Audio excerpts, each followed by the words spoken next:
Hello. This is Lazarus Chernik guest hosting for Echo on the Professional Artist, episode 53. Bit of technical glitches going on and I apologize. You were listening to the Professional Artist on United Public Radio Network, 107.7 out of New Orleans, simulcast on YouTube and Facebook.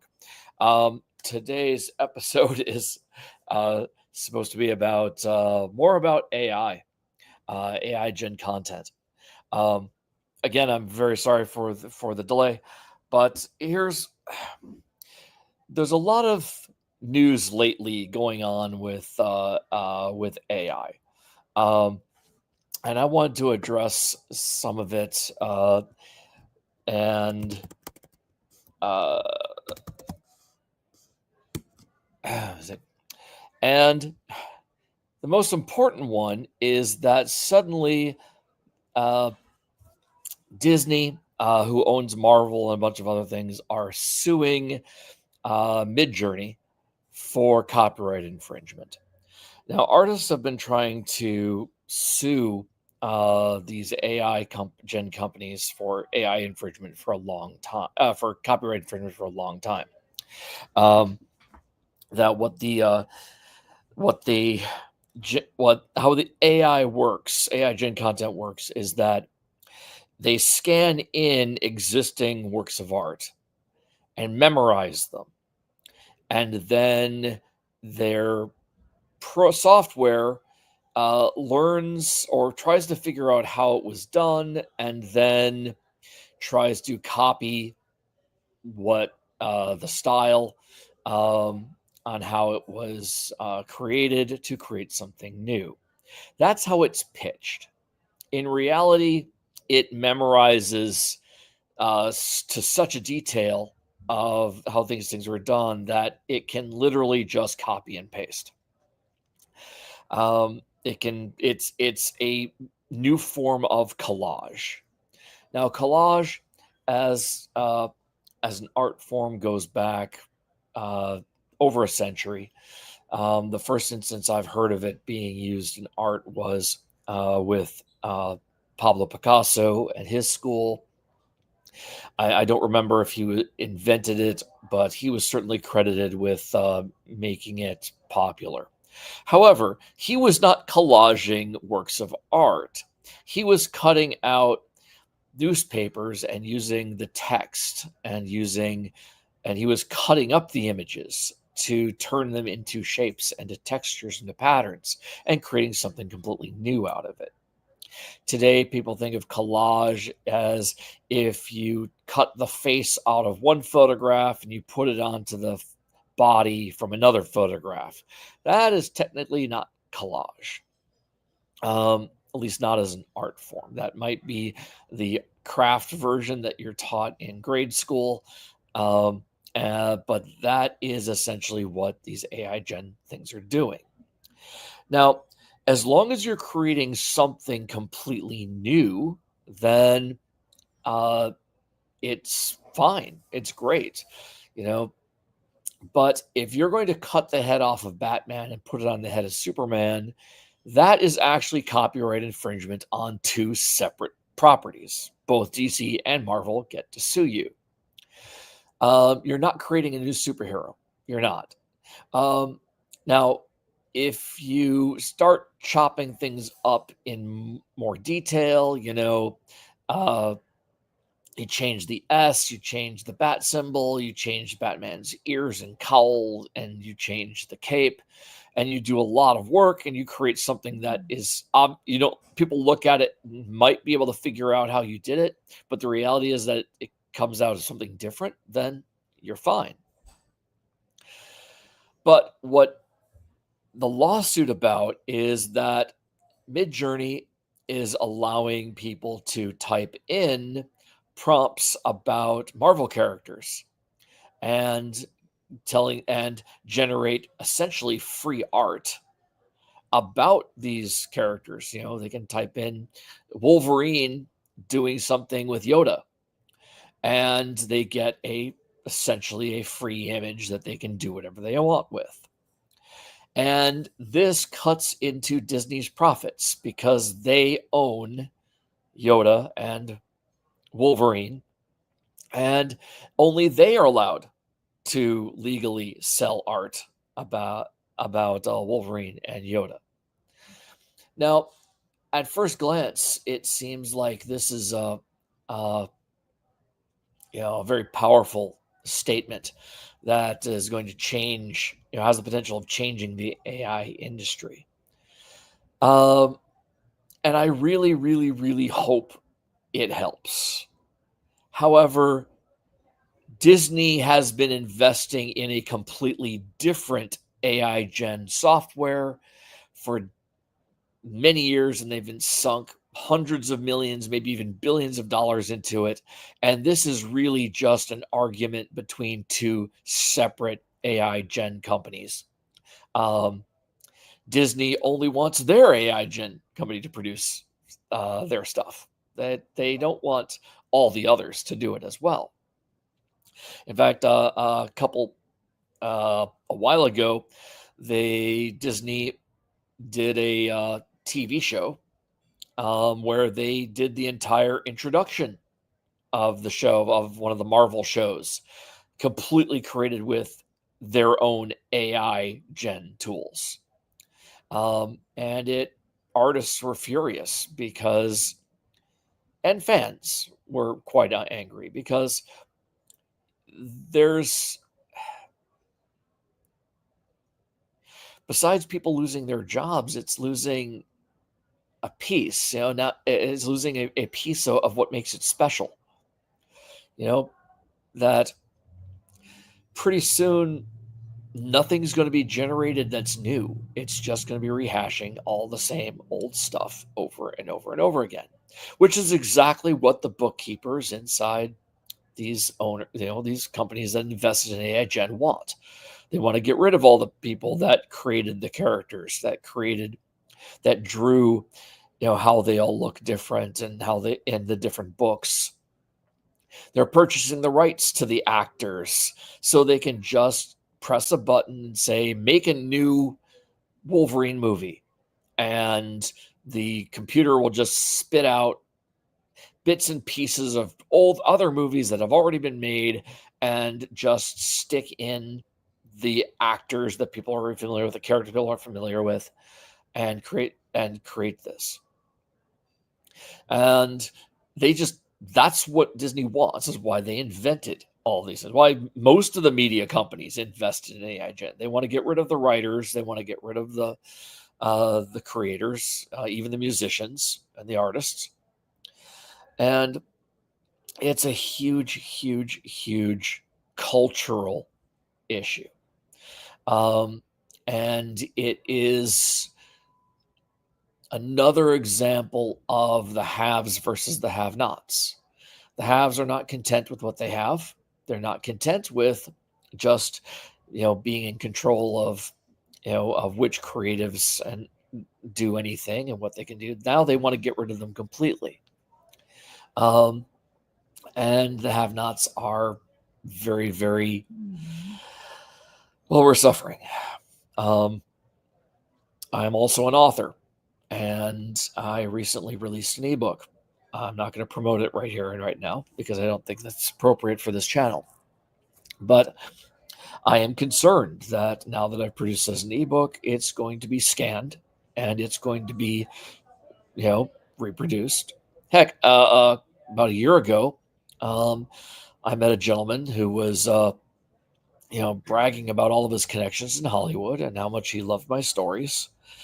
And he asked, if I would be willing to let him edit my stories because they needed, he said that they needed some editing. I was like, oh, okay. I mean, but I'm still kind of new and interested in feedback. But then he asked for the actual word files, the actual text files. Now, when you're a writer, you do this, you share these files back and forth before things are published, but you have to be very careful about and know these people very well.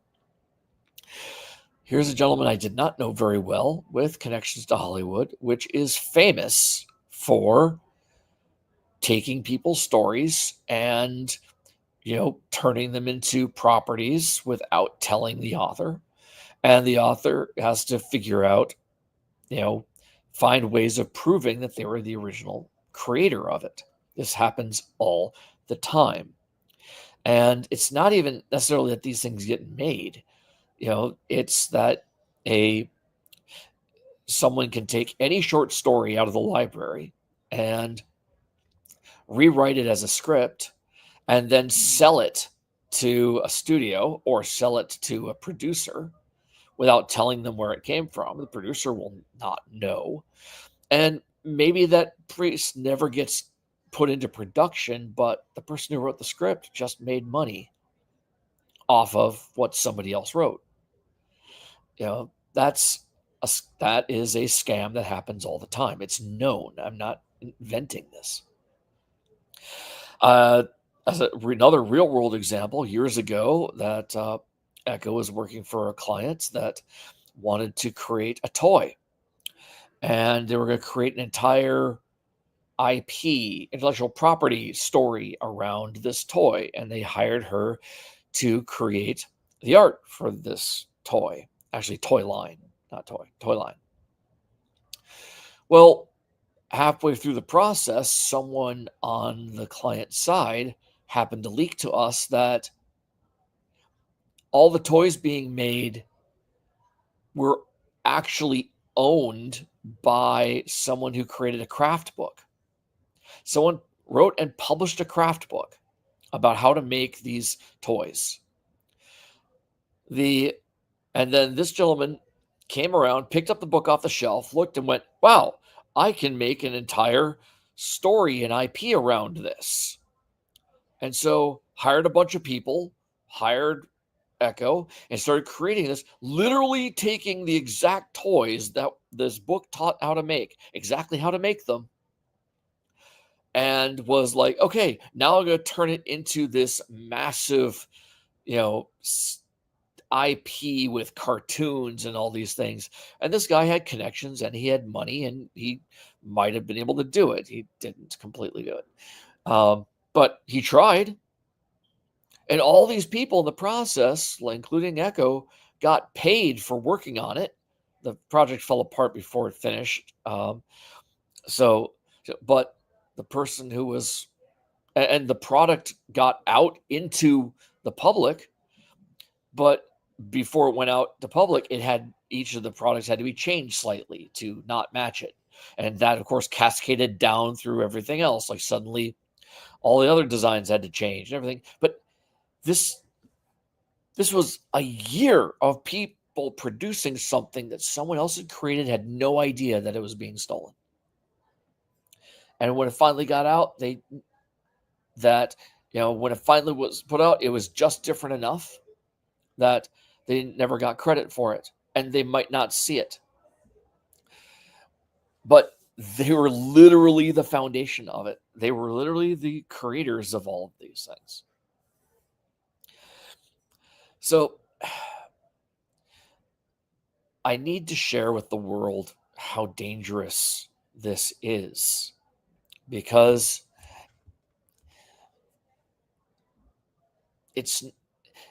the creators are human beings that deserve a place in history. They deserve credit. And they're not getting credit. They deserve money. They're not getting the money. But they're also, let me give another example. Just a second. I'm sorry. I forgot one little thing. I'm so sorry. Hold on. Yes, right now. I have a question. Sorry.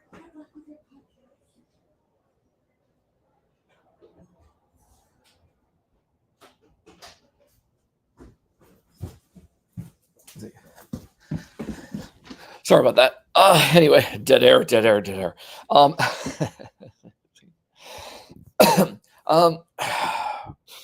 was going to talk about something and then I got distracted.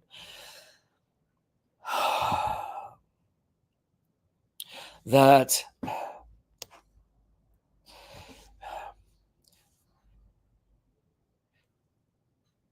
I think I've said on this channel before that the reality is that the future that some people want is that everyone gets a chance to, you know, see their own stories. Well, they're not seeing their own stories when they press a button. They're not making those decisions to see all the different stories.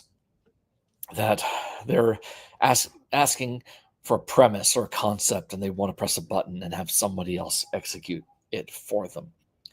Um, More importantly, there are people who just want to press a button and profit from something being created. They want to they just want to hit print and print out something that they can sell.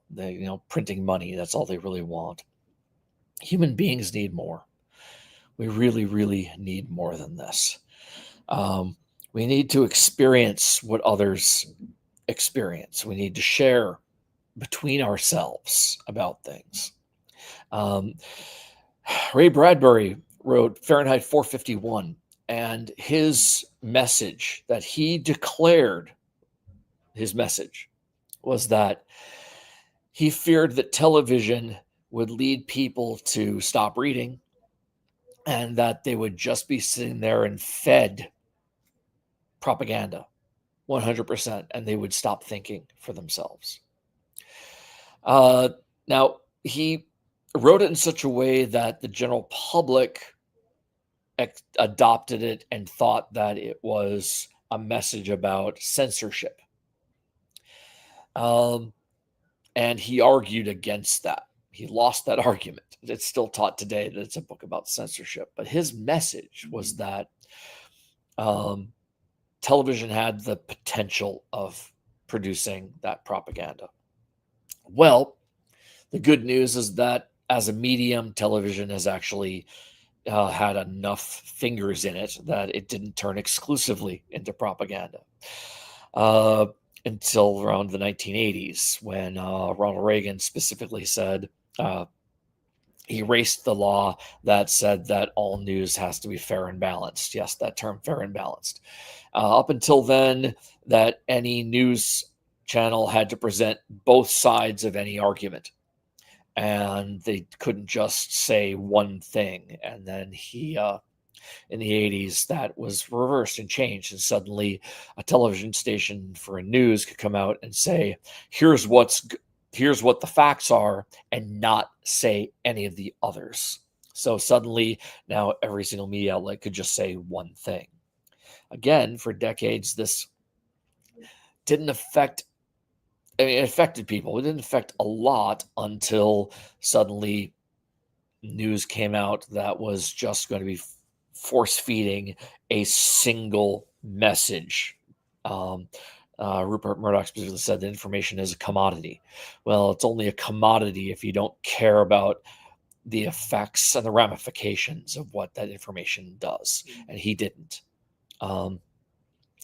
Now we're at a point where once people become accustomed to AI content, AI generated content, that they're going to restrict who has access to control that AI content. That even now, you cannot go to any of the AI content generators and just type in anybody's name. You can't create anything you want. You can't create porn, for example. You can't. You can create a certain level of violence. They've already restricted that. They've determined, and by they I mean the owners of these companies, have determined, restricted what you can and cannot do. That's censorship, and that's censorship in the most dangerous way, because what if suddenly, and I say what if, and I mean when, not what if, when these companies collectively get together and say, we're no longer going to allow anyone to talk about the UN. We're not allowed people to talk about, they're not allowed to type in any, no one with blue eyes is going to be allowed to be shown through their content. We're only going to allow brown eyes from now on.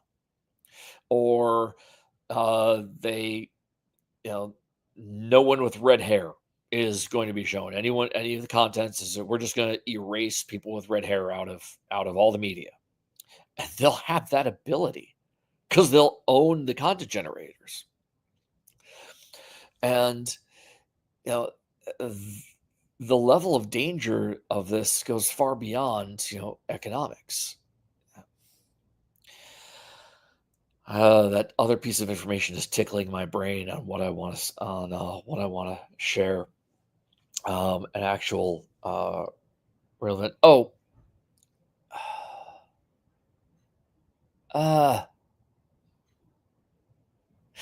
here it is.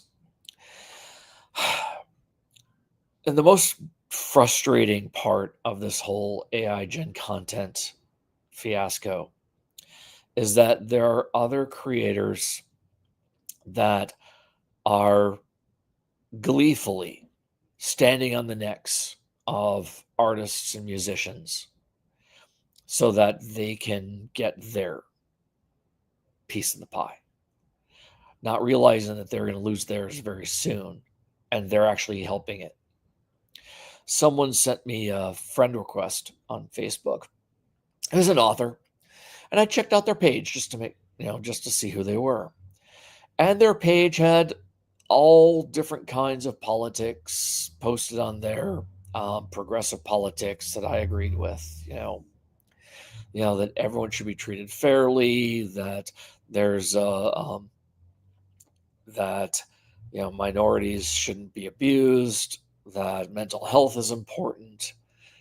But then all of their books they were promoting used AI gen covers.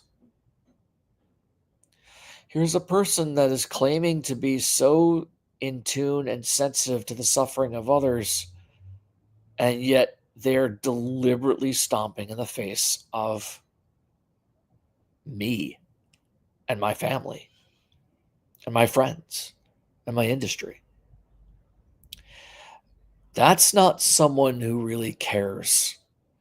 That's someone who's only cares about themselves. They only care about what they can get, and they are probably only promoting that progressive stuff because they think because that's going to look good and help them sell. And you can't do that. You can't be that kind of hypocrite. It's distasteful. It is beyond insulting. It's just as evil as not believing in any of them at once. Short-sightedness. Even if this person thinks they believe all those things about goodness, and they think that they're not thinking about who they themselves are hurting. They're caring about who other people hurt. No one else should hurt somebody else. I'm not hurting anybody. And then they go around and they are deliberately hurting people. I say deliberately because they know for a fact that they're getting what they think of as free art. And that free art means that somebody else isn't getting paid. Well, not only that, the art that they're using is stolen. So just like the guy who was creating toys out of somebody else's line, just because you don't know where it was stolen from doesn't mean it wasn't stolen. You can't guarantee that the portrait of a person that you have on your book cover that you got from Midjourney or whatever wasn't actually out of the portfolio of somebody in Missouri who's struggling and needs the money. And the computer literally just cut and said, oh, this person needs someone with blonde hair, brown eyes, and a scar across their cheek. We'll just use this one and plop it on their book cover because, we're AI. We're allowed to do that. And no, they're not supposed to do that. And no, it's not legal. It is not legal. It is absolutely illegal. But the court cases have been stymied for lots of different reasons. I've heard lots of different reasons. I don't think any of them are good reasons. I'm pretty sure a lot of them are graft and corrupt. You can call me a tinfoil hat person if you want, but I've seen too much of it. I've literally seen too much of it in person firsthand. I've met the people, I've listened to them brag to me personally about how they do this. And now we have this lawsuit supposedly by Disney to attack Midjourney. Notice if you look up the lawsuit, they're not suing everybody. They're not like it's not like they're going after every single AI gen thing you can go to and type in and generate Disney related properties. Heck, there's one person I know that typed in, went to one of them, uh, you know, they want a tattoo of a buxom redheaded woman, so they typed that in, and the Midjourney, without asking, just gave them Ariel. He just literally just gave them an image of Ariel the mermaid when they just typed in buxom redhead. Okay, I don't know which platform it was. All right, so it's going beyond just someone asking for Ariel. It's just they're being given whatever they want. They're just plugging and playing. You could so someone. It's not like someone saying, "Give me this artist from Missouri's thing." They're just saying, "Give me a blonde guy, brown eyes with a scar," and it's just copying and pasting because that matches. And neither the person who's being stolen from or the person who's stealing will know. It has to stop. But there's so much money involved. There was so much money invested in creating it, and they're trying to get their money back, but that's going to take a long, long, long time. People just aren't paying for it, which is good. But